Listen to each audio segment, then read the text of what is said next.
Hello दोस्तों, नमस्कार। स्वागत है आप सभी का विजडम पॉइंट पर।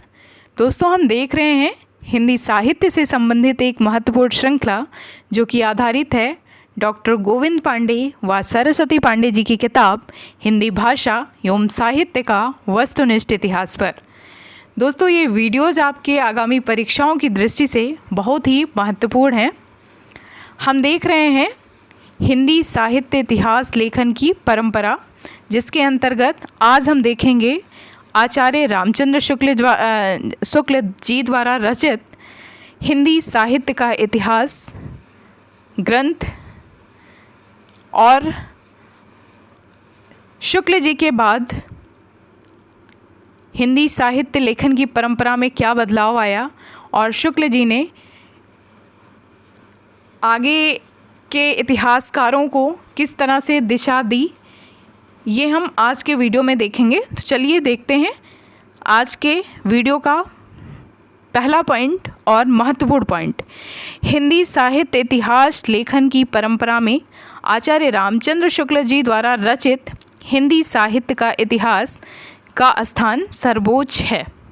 आचार्य शुक्ल का इतिहास मूलतः नागरी प्रचारणी सभा द्वारा प्रकाशित हिंदी शब्द सागर की भूमिका के रूप में हिंदी साहित्य का विकास के नाम से सन 1929 में प्रकाशित हुआ था। ये ध्यान दीजिएगा कि आचार्य शुक्ल जी का इतिहास मूलतः नागरी प्रचारणी सभा द्वारा हिंदी शब्द सागर की भूमिका के रूप में हिंदी साहित्य का विकास के नाम से सन 1929 में प्रकाशित हुआ था। हिंदी साहित्य के इतिहास में 1000 कवियों और लेखकों को शामिल किया गया है। आपने देखा था कि जो ग्रंथ है मिश्र बंधुओं का, तो मिश्र बंधुओं ने 4591 कवियों को शामिल किया है। ग्रियर्सन ने 952 कवियों को शामिल किया है। शिव सिंह सरोज ने 838 कवियों को शामिल किया है। और सबसे पहले जो हिंदी साहित्य लेखन का प्रयास करते हैं गारसादा तासी, उन्होंने 738 कवियों को अपने इतिहास ग्रंथ में शामिल किया है। तो हम ये ध्यान रखेंगे, क्योंकि हिंदी साहित्य का इतिहास जिसको आचार्य रामचंद्र शुक्ल जी ने लिखा है, इस इतिहास ग्रंथ का सर्वोच्च स्थान है इतिहास लेखन में, हिंदी इतिहास के लेखन में। तो हमें ये ध्यान रखना है कि हिंदी साहित्य के इतिहास में 1000 कवियों और लेखकों को आचार्य रामचंद्र शुक्ल जी ने शामिल किया है। आचार्य रामचंद्र शुक्ल जी ने शिव सिंह सेंगर, आचार्य जॉर्ज ग्रियर्सन और मिश्र बंधुओं के इतिहास को काव्यवृत्त संग्रह संज्ञा से अवहित किया है। इन्होंने कहा कि शिव सिंह सेंगर जी ने, जॉर्ज ग्रियर्सन जी ने और मिश्र बंधुओं ने जो इतिहास लेखन का कार्य किया है वो मात्र एक काव्यवृत्त संग्रह है। आचार्य शुक्ल ने लिखा है कि जबकि प्रत्येक देश का साहित्य वहाँ की जनता की चित्तवृत्ति का संचित प्रतिबिंब होता है, तब यह निश्चित है कि जनता की चित्तवृत्ति के परिवर्तन के साथ साथ साहित्य के स्वरूप में भी परिवर्तन होता चला जाता है। आदि से अंत तक इन्हीं चित्तवृत्तियों की परंपरा को परखते हुए साहित्य परंपरा के साथ उनका सामंजस्य दिखाना ही साहित्य का इतिहास कहलाता है। जनता की चित्तवृत्ति बहुत कुछ राजनीतिक, सामाजिक, सांप्रदायिक तथा धार्मिक परिस्थिति के अनुसार होती है। ये बहुत ही महत्वपूर्ण स्टेटमेंट है आचार्य रामचंद्र शुक्ल जी का। फिर से देखते हैं इसको। जबकि प्रत्येक देश का साहित्य वहाँ की जनता की चित्तवृत्ति का संचित प्रतिबिंब होता है, तब यह निश्चित है कि जनता की चित्तवृत्ति के परिवर्तन के साथ साथ साहित्य के स्वरूप में भी परिवर्तन होता चला जाता है। आदि से अंत तक इन्हीं चित्तवृत्तियों की परंपरा को परखते हुए साहित्य परंपरा के साथ उनका सामंजस्य दिखाना ही साहित्य का इतिहास कहलाता है। जनता की चित्तवृत्ति बहुत कुछ राजनीतिक, सामाजिक, सांप्रदायिक तथा धार्मिक परिस्थिति के अनुसार होती है। सर्वप्रथम आचार्य शुक्ल जी ने साहित्य इतिहास को आलोचना से पृथक किया तथा अपने विकासवादी एवं वैज्ञानिक दृष्टिकोण का परिचय दिया। ये सबसे महत्वपूर्ण उपलब्धि थी आचार्य रामचंद्र शुक्ल जी की। इन्होंने साहित्य इतिहास को आलोचना से पृथक किया तथा अपने विकासवादी और वैज्ञानिक दृष्टिकोण का परिचय दिया। आचार्य शुक्ल ने साहित्य इतिहास के प्रति एक निश्चित एवं सुस्पष्ट दृष्टिकोण का परिचय देते हुए युगीन परिस्थितियों के संदर्भ में विकास क्रम की व्याख्या करने का प्रयास किया। आचार्य शुक्ल ने काल विभाजन के अंतर्गत हिंदी साहित्य के 900 वर्षों के इतिहास को 4 सुस्पष्ट कालखंडों में विभक्त किया। आचार्य शुक्ल जी ने कितने वर्षों के इतिहास को शामिल किया? तो आचार्य शुक्ल जी ने काल विभाजन के अंतर्गत हिंदी साहित्य के 900 वर्षों के इतिहास को 4 सुस्पष्ट कालखंडों में विभक्त किया है। आइए देखते हैं वो विभाजन क्या है।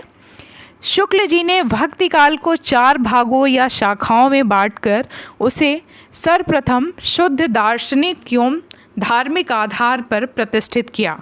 भक्ति काल को इन्होंने 2 धाराओं में बांटा। पहली धारा है निर्गुण धारा और दूसरी धारा है सगुण धारा। निर्गुण धारा को भी ये 2 भागों में बांटते हैं, ज्ञानाश्रयी धारा और प्रेमाश्रयी धारा। उसी तरह से सगुण धारा को ये 2 भागों में बांटते हैं, राम भक्ति धारा और कृष्ण भक्ति धारा। तो ये विभाजन है भक्ति काल का आचार्य रामचंद्र शुक्ल जी द्वारा। रामचंद्र शुक्ल जी ने अपने इतिहास में पहली बार कवियों और साहित्यकारों के जीवन चरित्र संबंधी इतिवृत्त के स्थान पर उनकी रचनाओं के साहित्यिक मूल्यांकन को प्रमुखता दी। ये भी एक महत्वपूर्ण उपलब्धि है आचार्य रामचंद्र शुक्ल जी की। इन्होंने कवियों और साहित्यकारों के जीवन संबंधी इतिवृत्त के स्थान पर उनकी रचनाओं के साहित्यिक मूल्यांकन को प्रमुखता दी। एडविन ग्रीव्स ने महोदय ने 1917 ईस्वी में अंग्रेजी भाषा में अ स्केच ऑफ हिंदी लिटरेचर नाम से हिंदी साहित्य का एक संक्षिप्त इतिहास ग्रंथ लिखा। फिर से देखते हैं इस पॉइंट को। एडविन ग्रीव्स महोदय ने 1917 ईस्वी में अंग्रेजी भाषा में अ स्केच ऑफ हिंदी लिटरेचर नाम से हिंदी साहित्य का एक संक्षिप्त इतिहास ग्रंथ लिखा। इन्होंने हिंदी साहित्य के इतिहास के 5 विभाग किए हैं। किसने? एडविन ग्रीव्स जी ने। सन 1920 में FEK ने अंग्रेजी भाषा में अ हिस्ट्री ऑफ हिंदी लिटरेचर नाम से एक इतिहास ग्रंथ लिखा। FEK जी हैं जिन्होंने अंग्रेजी भाषा में अ हिस्ट्री ऑफ हिंदी लिटरेचर नाम से एक इतिहास ग्रंथ लिखा। तो एडविन ग्रीव्स जी और FEK जी की रचनाओं में बहुत ही कन्फ्यूज़न होती है, दोनों को ध्यान में रखिएगा। A sketch of Hindi literature Edwin Greaves और a history of Hindi literature को लिखा है FEK ने। तज़ाकिरा ई सुअराई हिंदी 1848 ईस्वी में इस ग्रंथ को लिखा था मौलवी करीमुद्दीन ने और इसमें कवियों की संख्या थी 1004, जिसमें हिंदी के करीब 62 कवि हैं। इस ग्रंथ में प्रथम बार काल क्रम का ध्यान रखा गया। तो प्रथम ग्रंथ हिंदी इतिहास का ऐसा कौन सा है जिसमें प्रथम बार काल क्रम का ध्यान रखा गया है? तो ये ग्रंथ है मौलवी करीमुद्दीन जी का, जिन्होंने तज़किरा ई सुअराई हिंदी नामक इतिहास ग्रंथ लिखा। आचार्य हजारी प्रसाद द्विवेदी जी ने 3 इतिहास ग्रंथों की रचना की, जिसमें साहित्य की भूमिका 1940 ईस्वी, हिंदी साहित्य उद्भव और विकास 1952 ईस्वी और हिंदी साहित्य का आदिकाल 1952 ईस्वी नाम से की। तो आचार्य हजारी प्रसाद द्विवेदी जी के ये 3 प्रमुख ग्रंथ हैं जो कि इतिहास से, हिंदी के इतिहास से संबंधित हैं। साहित्य की भूमिका, हिंदी साहित्य उद्भव और विकास और हिंदी साहित्य का आदिकाल। आचार्य द्विवेदी ने अपने इतिहास में परंपरा की निरंतरता का अनुशीलन करते हुए एक व्यापक इतिहास दर्शन की भूमिका तैयार की है। आचार्य द्विवेदी जी ने, इनकी विशेष उपलब्धि ये रही है कि इन्होंने इतिहास में परंपरा की निरंतरता का अनुशीलन करते हुए एक व्यापक इतिहास दर्शन की भूमिका तैयार की है।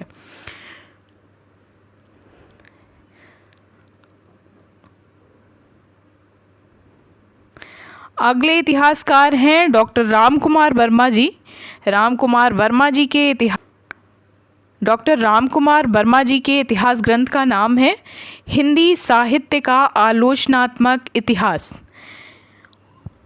हिंदी साहित्य का आलोचनात्मक इतिहास। हिंदी साहित्य का आलोचनात्मक इतिहास का प्रकाशन 1938 ईस्वी में हुआ था। यह ग्रंथ है डॉक्टर रामकुमार वर्मा जी का।